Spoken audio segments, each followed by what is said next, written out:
Kami dari kelompok 2 ingin menyampaikan materi kami, yaitu tentang Kitab 1-2 Samuel, Kitab 1-2 Raja-Raja, dan Kitab 1-2 Tawarik. Sebelum kami menyampaikan materi kami, ada baiknya kami memperkenalkan diri. Perkenalkan, nama saya Hesti Martinus Boya dengan NIM 2101050002. Dengan saya Mais Pahuta dengan NIM 2101050004. Saya Pipi Kristi Purba dengan NIM 2101050006. Saya membahas kitab 1 Samuel. Penulis kitab ini tidak diketahui. Tema kerajaan teokratis, tahun penulisan. Peristiwa yang terjadi dalam kitab Samuel terjadi dalam kurun waktu 100 tahun, dari kurun waktu sekitar 1100 sampai 1000 sebelum Masehi.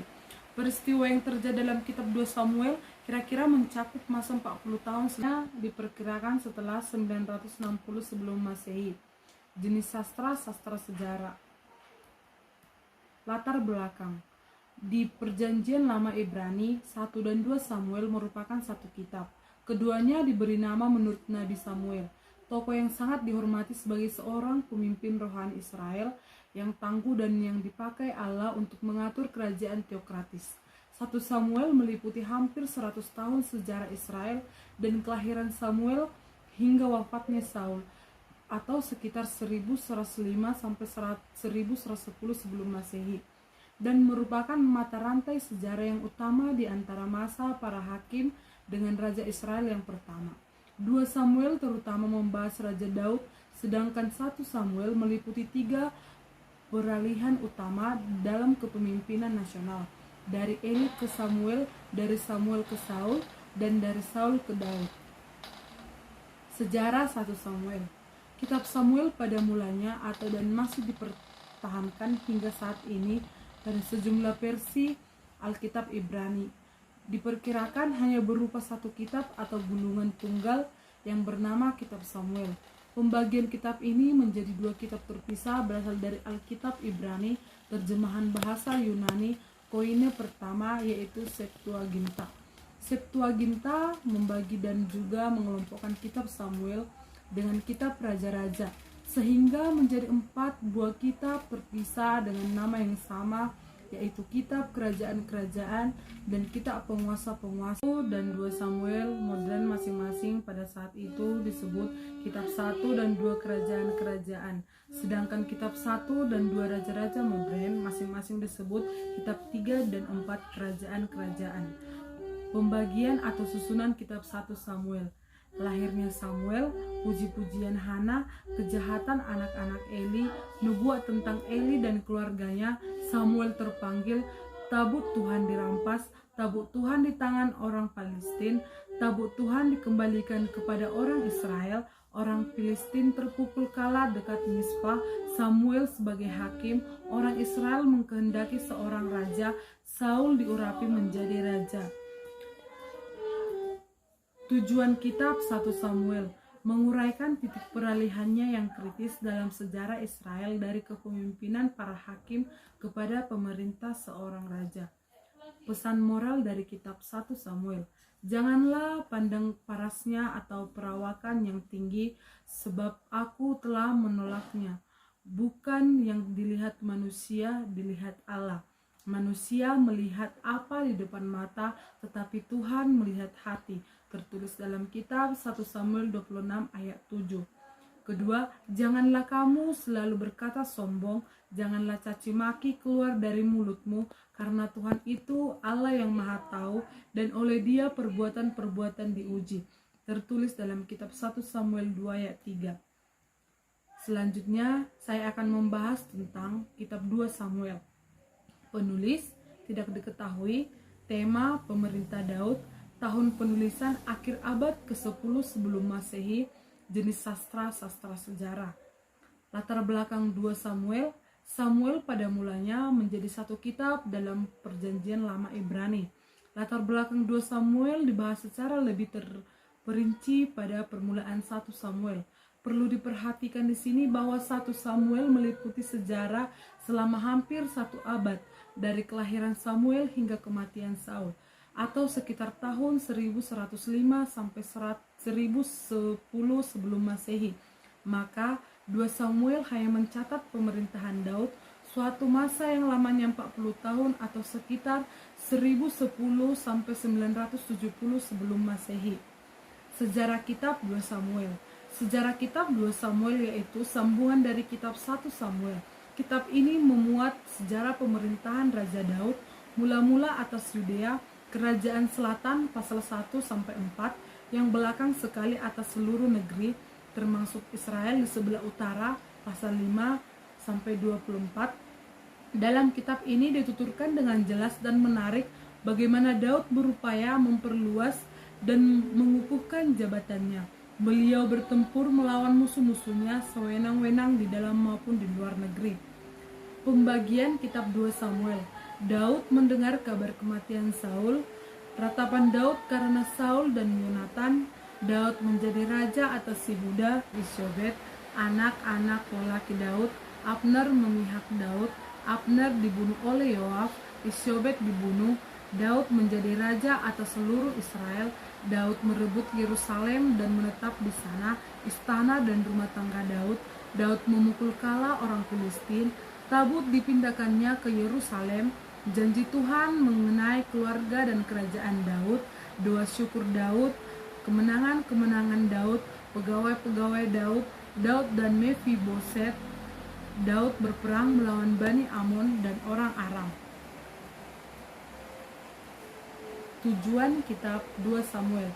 2 Samuel melanjutkan sejarahnya yang bersifat nubuat dari sifat teokratis kerajaan Israel.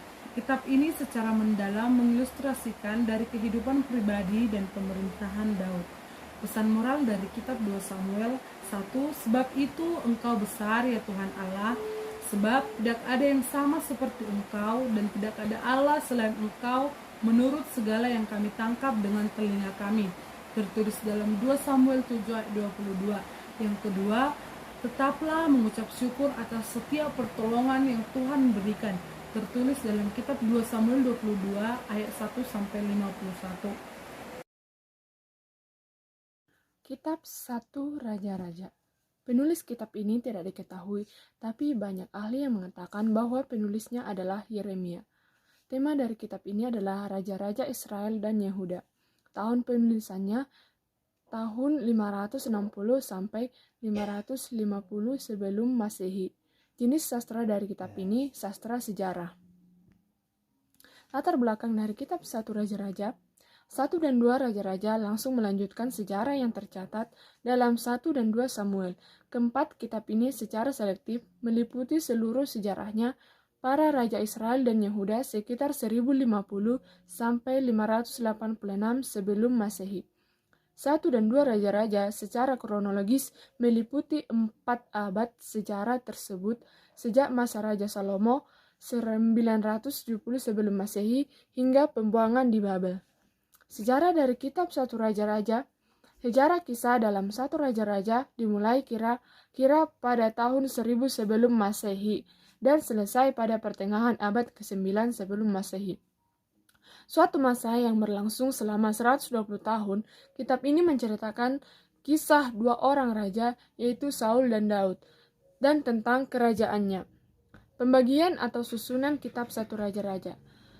Hari tua Daud dan soal penggantinya. Pesan Daud yang terakhir sebelum meninggal. Tindakan-tindakan Salomo untuk mengkokohkan tahtanya. Doa Salomo memohon hikmat. Hikmat Salomo pada waktu memberi keputusan. Para pembesar Salomo dan para kepala daerahnya. Kebesaran Salomo. Persiapan-persiapan untuk mendirikan bait suci. Salomo mendirikan bait suci. Istana Salomo. Benda-benda logam bait suci. Tabut perjanjian dipindahkan dan kemuliaan Tuhan memenuhi bait suci.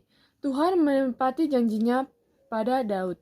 Doa Salomo. Dan masih banyak lagi susunan atau pembagian kitab 1 Raja-Raja ini hingga diakhiri dengan pasal terakhir, yaitu tentang Ahazia Raja Israel yang tertulis pada 1 Raja-Raja 22 ayat 52 sampai 54. Tujuan dari kitab 1 Raja-Raja. 1 dan 2 Raja-Raja ditulis untuk memberikan kepada orang yang berani dalam pembuangan di Babel suatu penafsiran yang memahami mengapa bangsa itu terpecah. Kerajaan Daud yang Yerusalem jatuh pada tahun 586 sebelum Masehi. Pesan moral, apa yang sudah Tuhan janjikan melalui hambanya Daud. Tidak seorang pun yang bisa mengoyakkan sekalipun ada yang mencoba untuk mengambil hak yang bukan haknya. Siapa yang Tuhan izinkan menjadi raja, itulah yang akan berkuasa dan mendapat dari Tuhan. Tertulis dalam 1 Raja-Raja 1 ayat 5-22 dan pasal 2 ayat 29-53. Kitab 2 Raja-Raja. Penulis kitab 2 Raja-Raja tidak jelas disebutkan dalam kitab ini, tetapi banyak ahli mengatakan bahwa penulisnya adalah Yeremia. Tema dari kitab 2 Raja-Raja menceritakan tentang kehidupan raja-raja Israel. Tahun penulisannya tahun 560 sampai 550 sebelum Masehi. Jenis sastra dari kitab ini adalah sastra sejarah. Latar belakang dari kitab 2 Raja-Raja. 1 dan 2 Raja-Raja merupakan sejarah yang berkesinambungan, maka informasi penting tentang latar belakang 2 Raja-Raja melanjutkan penelusuran kemerosotan Israel dan Yehuda yang dimulai sekitar tahun 852 sebelum Masehi. Sejarah dari 2 Raja-Raja. Kitab 2 Raja-Raja melanjutkan sejarah dari kedua kerajaan Israel yang kisahnya terputus pada akhir kitab 1 dan 2. Kerajaan itu dimulai pertengahan abad ke-9 sebelum Masehi, sampai jatuh berakhirnya kerajaan Israel Samaria Utara pada tahun 721 sebelum Masehi. Pembagian kitab 2 Raja-Raja. Kisah sejarah dari kedua kerajaan Israel dimulai pertengahan abad ke-9 sebelum Masehi sampai jatuh, dan berakhirnya kerajaan Israel Samaria Utara pada tahun 721 sebelum Masehi. Tujuan dari kitab 2 Raja-Raja adalah memberikan orang Ibrani, khususnya orang-orang buangan di Babel, suatu penafsiran dan pemahaman yang bersifat nubuat tentang sejarah mereka, sementara masa kerajaan yang pecah, supaya mereka tidak akan menghilangi dosa nenek moyang mereka. Pesan moral dari kitab 2 Raja-Raja. Kesetiaan Allah kepada umatnya tidak akan pernah gagal, walaupun kita pernah gagal. Tertulis dalam kitab 2 Raja-Raja 25 ayat 23-30. Baiklah, selanjutnya saya akan membahas tentang kitab 1 Tawarik dan 2 Tawarik. Yang pertama adalah kitab 1 Tawarik. Penulis Esra, tema sejarah penebusan, tahun penulisan 450 sampai 420 sebelum Masehi, tempat Kanaan, jenis sastra sejarah. Latar belakang. Kedua Tawarik, Esra dan Nehemia semua ditulis untuk orang Yahudi yang kembali ke Palestina dari pembuangan. Kitab-kitab ini mirip dengan satu lainnya dengan gaya, bahasa, sudut pandang, dan maksud. Sejarah. Sejarah yang tercatat dalam 1 dan 2 Tawarik bersifat para pembuangan, akan tetapi asal-usul dari sudut pandang kitab-kitab ini bersifat pasca pembuangan ditulis pada paronan ke-5 sebelum Masehi. Pembagian kitab 1 Tawarik. Yang pertama, silsilah Adam sampai pemulihan, tertulis dalam 1 Tawarik 1 ayat 1 sampai 9. Yang kedua, Daud, makna abadi masa pemerintahannya, tertulis dalam 1 Tawarik 10 ayat 1 sampai 29. Tujuan penulisan kitab 1 Tawarik ini adalah untuk menunjukkan bahwa sekalipun kerajaan Israel dan Yehuda ditimpa kemalangan, namun Allah sedang memegang janjinya kepada bangsa Israel dan melaksanakan rencananya untuk umatnya melewati orang-orang yang tinggal di Yudea. Pesan moral, pertolongan yang sejati hanya ada pada Allah yang adalah sumber kekuasaan, dan keberhasilan hanya dapat apabila berada di pihak Allah. Yang kedua, kitab 2 Tawarik. Penulis Esra, tema ibadah, kebangunan rohani, dan pembaharuan sejati, tahun penulisan 450 sampai 420 sebelum Masehi, jenis sastra sejarah. Latar belakang 2 Tawarik adalah pemerintahannya Salomo sekitar 971 sampai 931 sebelum Masehi. Kerajaan terpecah dua. Tawarik hanya berfokus pada nasib Yehuda. Penulis memandang kerajaan Yehuda di selatan aliran utama dari kerajaan penebusan. Sejarah.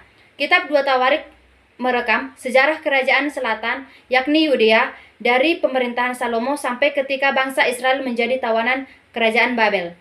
Pembagian Alkitab 2 Tawarik, yang pertama pemerintahan Salomo, yang kedua sejarah raja-raja Yehuda. Tujuannya adalah ditulis untuk kaum sisa Yahudi yang kembali dan berhadapan dengan kebutuhan mendesak untuk menemukan kembali warisan rohani mereka. Pesan moral. Yang pertama, Allah tidak segan untuk melimpahkan berkat-berkatnya kepada orang percaya dan tulus hati, tertulis dalam 2 Tawarik 1 ayat 9-17. Yang kedua, Tuhan pasti menepati janjinya kepada orang yang setia dan tulus menurut kebenaran Allah, tertulis dalam 2 Tawarik 6 ayat 3-11. Terima kasih. Sekian pemaparan dari materi kami. Jika ada perkataan yang salah, mohon dimaafkan. Jangan lupa like, Komen dan subscribe. terima kasih. Shalom.